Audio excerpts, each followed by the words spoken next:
반갑습니다. 이 시편은 왕을 위한 헌정시로 보일 수 있습니다.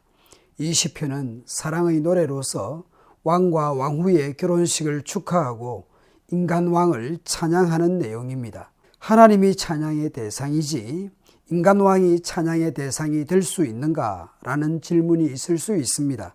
그래서 유대교와 초대교회는 이 시편을 메시아 시편으로 읽었다고 합니다.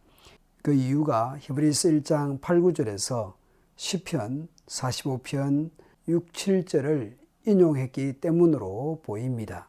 이 시인은 어떤 사람입니까? 자신의 혀를 필력이 뛰어났던 서기관의 붓끝과 비교하는 것으로 보아 대단한 실력의 시인이었을 것 같습니다.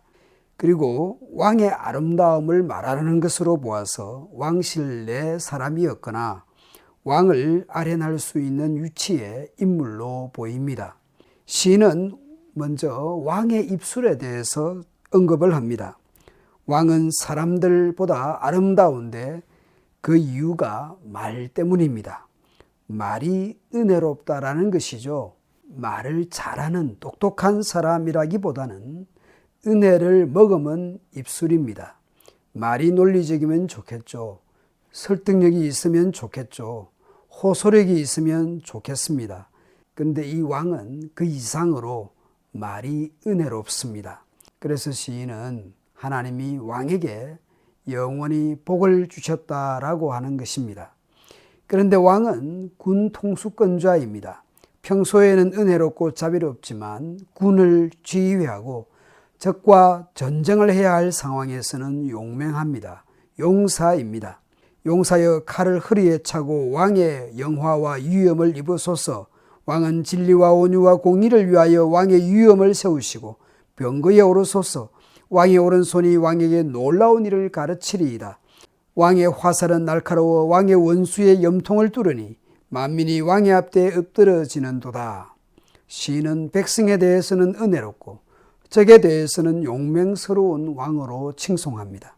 그런데 시인은 6절에서 갑자기 하나님의 영원한 통치를 노래합니다. 보좌와 규는 통치를 상징하는 것이죠. 하나님이여 주의 보좌는 영원하며 주의 나라의 규는 공평한 규이니이다. 시인은 왕의 자리가 하나님의 주권에서 하나님의 통치에서 비롯한다는 것을 선언하고 있는 셈입니다. 인간 왕은 하나님의 통치를 반영해내야 할 것을 선언하고 있는 셈이죠. 그 인간 왕은 하나님의 공평한 규를 따라서 정의를 사랑하고 악을 미워하기 때문에 하나님께서 뛰어나게 하셨다고 말합니다.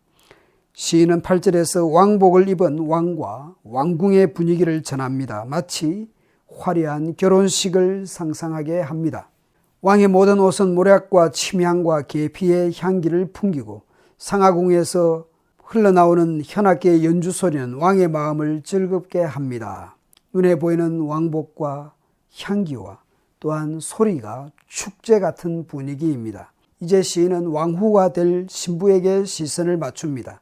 그리고 권면합니다. 딸이여 내 말을 듣고 생각하며 귀를 기울이라. 너의 친정집 식구들은 다 잊어버려라. 그러면 왕이 너의 아름다움을 기뻐할 것이다. 왕을 공경하라. 그는 너의 주가 되신다.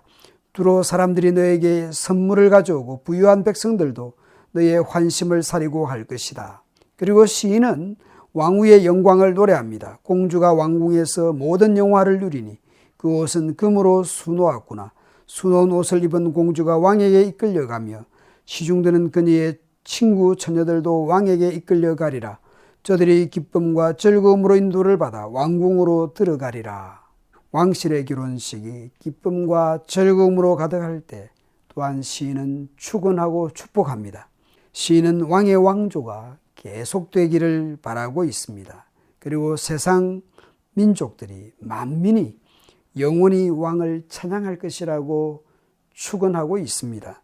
시편에서 세상의 민족들이 만민이 영원히 찬양을 드리는 대상은 하나님이십니다.